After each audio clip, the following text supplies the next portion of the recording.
Tower, so you'll talk to me. Ground. The anatomy of a pending catastrophic engine failure. Now that's kind of an interesting thing because most of the time we tend to think of a catastrophic engine failure as something that happens suddenly and it's unexpected. However, I don't think anything is totally unexpected. There's always some little sign or some little indication over a period of time that something's going wrong. So on August 10th of 2023, I was out with a new Aerostar owner, 602P 700, out of Coeur d'Alene. It had been through an annual inspection. It had some modifications and a bunch of kind of restoration items done to it, but no indication of anything going on. I had flown the airplane from Wisconsin out to Coeur d'Alene a few months earlier to get this work done. So this flight, which was a short, intro training flight, he'd done his training already in a different Aerostar, but this one was new to him. The avionics were different. We're going to go out and do some instrument work, check the autopilot out, make sure it's working, kind of just get comfortable with some of the instrumentation. And one of the instruments that I have a little bit of experience with, but not a lot, is the Insight G4 engine monitor. I think that the display and the numbers and everything are a little bit small, especially in the two engine mode, so it's a little bit hard to read. And the owner had no experience with it, so it's all brand new. So typical training flight, there's a lot going on. And on this flight, there were indications that something was going on with this engine. And what I'm going to do is we're going to run through the flight. The whole thing was about an hour and a half long, and I'm going to shrink this down to just kind of the key points to what was going on with the engine, what we were looking at, and what we could have seen and could have noticed. And I'll indicate when I started noticing some things that were not quite right, but didn't do anything about them at that point in time. But then a little bit later, when we decided to go back to Coeur d'Alene, there was definitely something going on. And as you can see by these pictures, that there was definitely something going on. And what had happened was the cam had started to come apart. Chunks of metal were floating around in the sump and up in the cam area. And even though it was the number 4 cylinder that went dead on us, there is a crack and a bulge in the case up in between cylinders number 1 and 2. How that happened, what did it, who knows? And we don't have the engine anymore. It was never taken apart enough to where we could see what was going on. Some of you got to ask, well, didn't you have the data from the Insight analyzed? Well, not yet. And that's because when we came back, it turned out that the analyzer had failed. Sent it back, got a new one. The data is still available, but it hasn't been analyzed yet. It'll be interesting to see just exactly what was going on. But again, the whole purpose of this video is to really educate all of us on what we could be looking for. How can we determine whether there is something going on with this engine? And there's subtle little signs over time. We don't have to wait until it totally quits. Right. There it is. Let me know when you turn base, runway 24. Okay. All right. Still right turn is the safety. November, we're going to aircraft. Okay. Juliet, remember taxi to parking on this. And the heading is now on the front. So what I'll do now, this is the start of the takeoff roll, obviously, is periodically through these clips, I will put the blown up version of the engine analyzer up in the top right so you can see it a little bit better. It's not perfect, but good enough for this purpose. If that power coming up, everybody does that. They stop at 30. Well, Keep it going. focusing on the center line there. Yeah. Keep it going. Keep it going. I'll watch it for you. Keep it going. Keep them both going. All the way. All the way. November, Roger. That Aerostar is running away from you, sir. Well, temperatures on the display are all pretty nominal. Nothing out of the ordinary here. Close traffic and call me midfield downwind. That's close traffic and call midfield down 1277.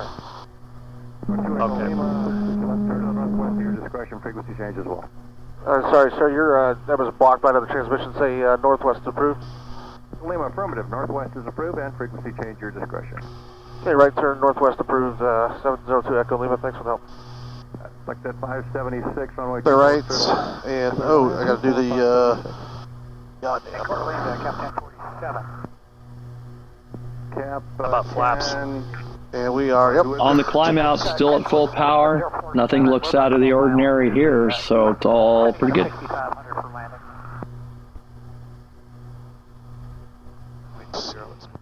Yeah, you want to be full. A little further into the flight at climb power, 37 inches, 2400 RPM. Still nominal. Nothing out of the ordinary. 37 on the left and 37 on the right, so that's good. Follow behind. Sir, if you would move eastbound a bit and pass behind him. Maybe 1550 or so. Searching for a hotel X-ray.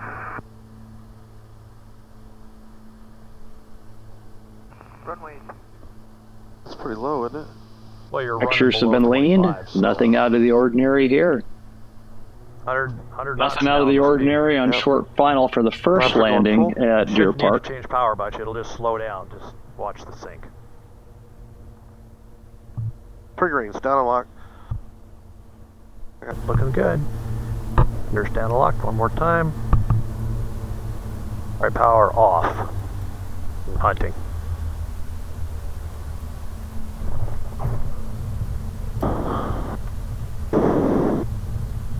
Now let's see if we can make that middle taxiway. Yep, get on the brakes. Yoke all the way back.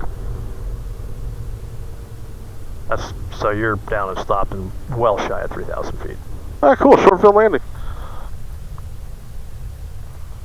Alright. Pitot heat's on, strobes on. Lights are on. Nothing strange here with the temperatures. Boost pumps are on. Just before our takeoff from Deer Make sure we'll Park. get on the, Are you ready, sir? I am now ready. Looks like a flap, feels like a flap, must be a flap. And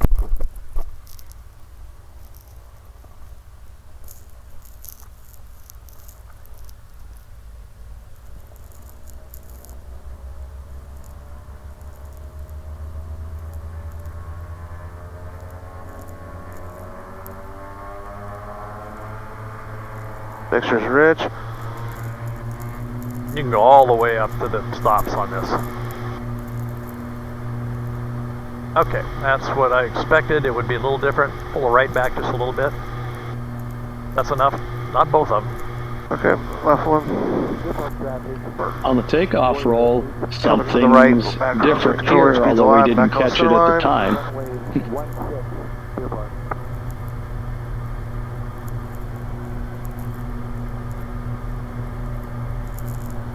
See, we're 102 knots. Yep, Rotate. yeah, you're right. I was trying to be gentle with it and well not come off the ground.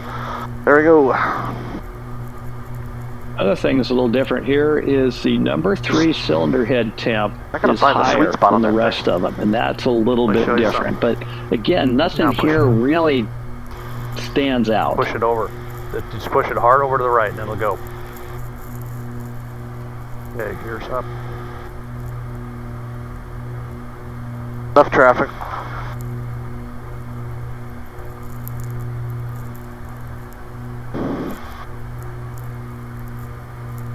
All right. Speed or power's coming back.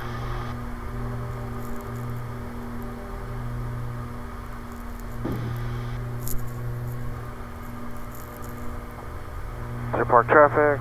Aerostar 702 Echo Lima is turning left, crosswind runway 16 Deer Park. Well, TITs are back to normal, but number 3 is a little warmer. Number 1's warm, but not really enough to cause for any I think concern. they're going about 2450 is all they're getting.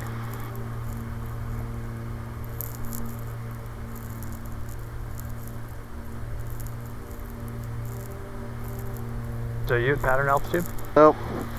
So I leveled out. Yeah, you leveled out at. You should have stayed at about 35 inches until.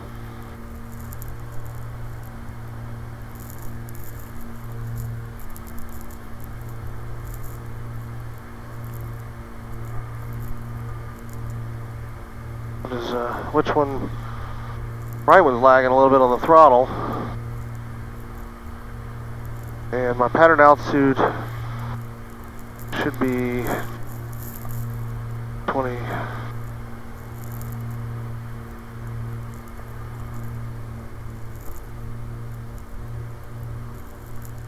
I'm a little behind here. Speed checks.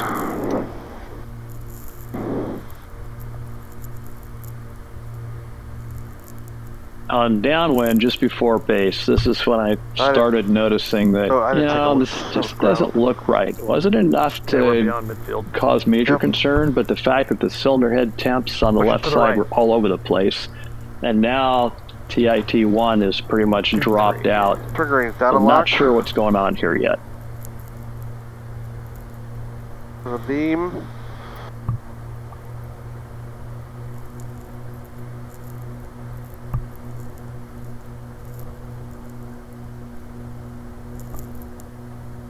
I gotta get used to these. Oh. Yeah, depart traffic, 702 Echo Lima is turning left base, runway 16, full stop at depart. Okay, flap should be at 30 and 110 knots is your target. Number 4, cylinder head temps really starting to drop out now. Right, for flaps 30, the number 1 TIT, which is the same side as number 4 is on, is also dropped out pretty good, so something's going on. Okay, clear on final. Clear on final. Got no traffic on the scope. Okay, that's nice. Let's see if I can blow this through this one. Okay. Big range, down locked 110, should be at.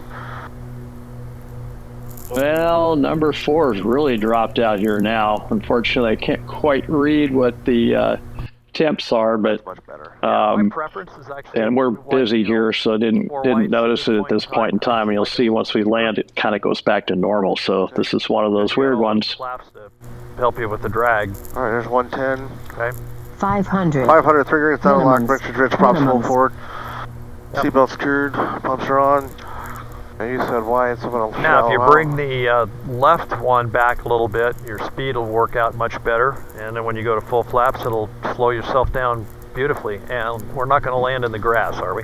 No. Okay, well, let's get over to the right. Thank you.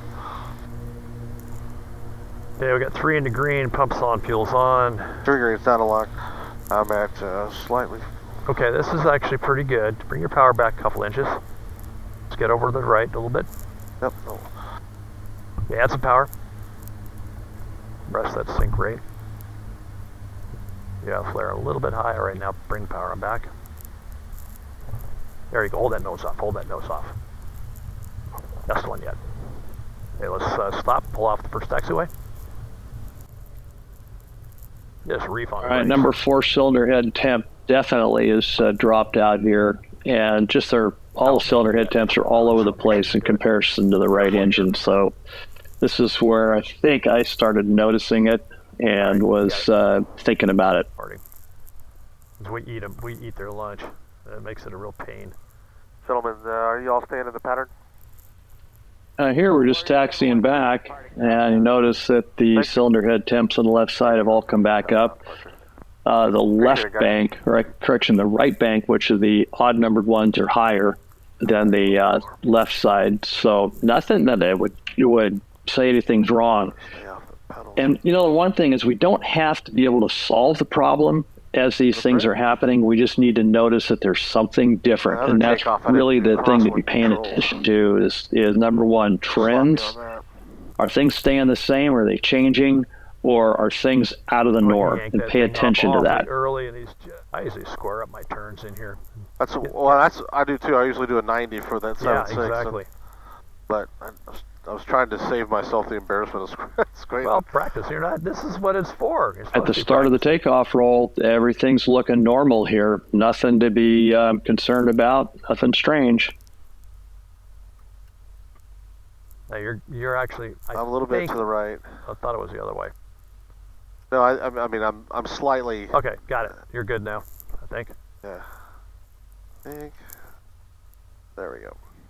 We'll see. Okay, here we go.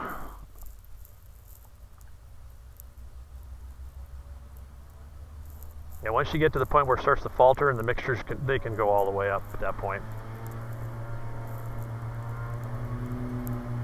So the problem there is the left one didn't come up. Okay.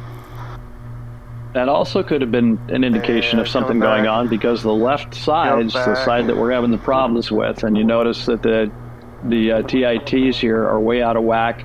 Number 3 is getting warmer than the rest of them more rapidly. 9 RPMs.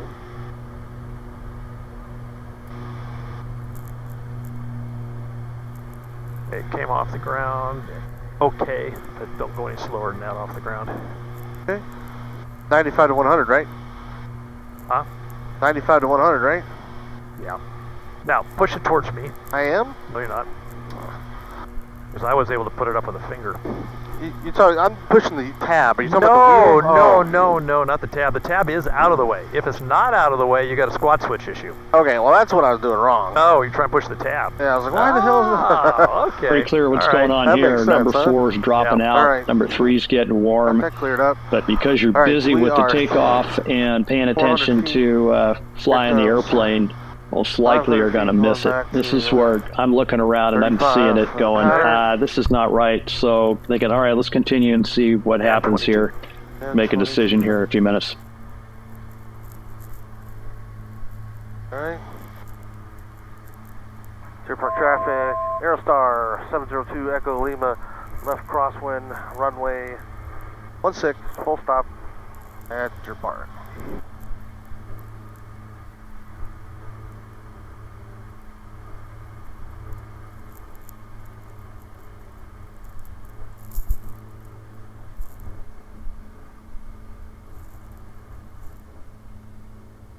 All right.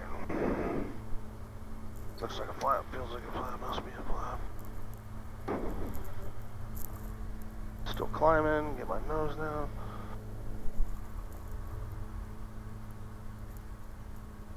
There we go. Park traffic, Aerostar 702 Echo Lima. Turn left downwind runway 16, full stop at... We've got What? one cylinder's warm today. Doing what we're doing. It's at 404. And number 4 is pretty much dropped out. It's pretty darn low. So the left engine didn't And at spool? this point in time, I Yeah, left one was a got, little this bit isn't late right. coming up, and it might have Let's been see, your what do we need to do? throttle Let's get out of work. here. If you So we did go around here at this point and headed back to Coeur d'Alene. Flight check was before pretty you much release your uneventful brakes, all the way back. that might help. And we'll show the landing and the approach and everything through that in a minute. 24. Right, coming up, turned in a little bit too early. Also, The turbine. number 4. Speed checks. Let's go around, go back to Coeur d'Alene. This is not looking the way it's supposed to look. Here's a picture of the analyzer that gives you a better idea of what we were actually seeing at this point in time. It's a little bit better image than the screenshots of the display. Minimums. Okay, landing 110. All right, this is going to raise some questions. Last little bit, when we decided to go around and go back to Coeur d'Alene, there were some other decisions that could have been made. And this brings up the to feather or not to feather. That is the question. Yeah, this is all looking good. So we're still developing power. The engine's still running just fine. Didn't know that there were any major problems going on. Pull up. However, if we had continued this flight and didn't have the engine analyzer with cylinder head temp only on number 3, we wouldn't have known what was going on. And most likely within the next half an hour of flying, this engine would have come apart on the inside. Well, let me know in the comments what you would have done. Whether you would have feathered, whether you would have continued, or whether you would have just stopped and landed and stayed at the airport that had no facilities to do anything for us. So if you like the content that we're putting out, please go ahead and subscribe and like and ring the bell so you get notifications when we're going to do some more. I don't think they ever went up, which was fine. Could have sworn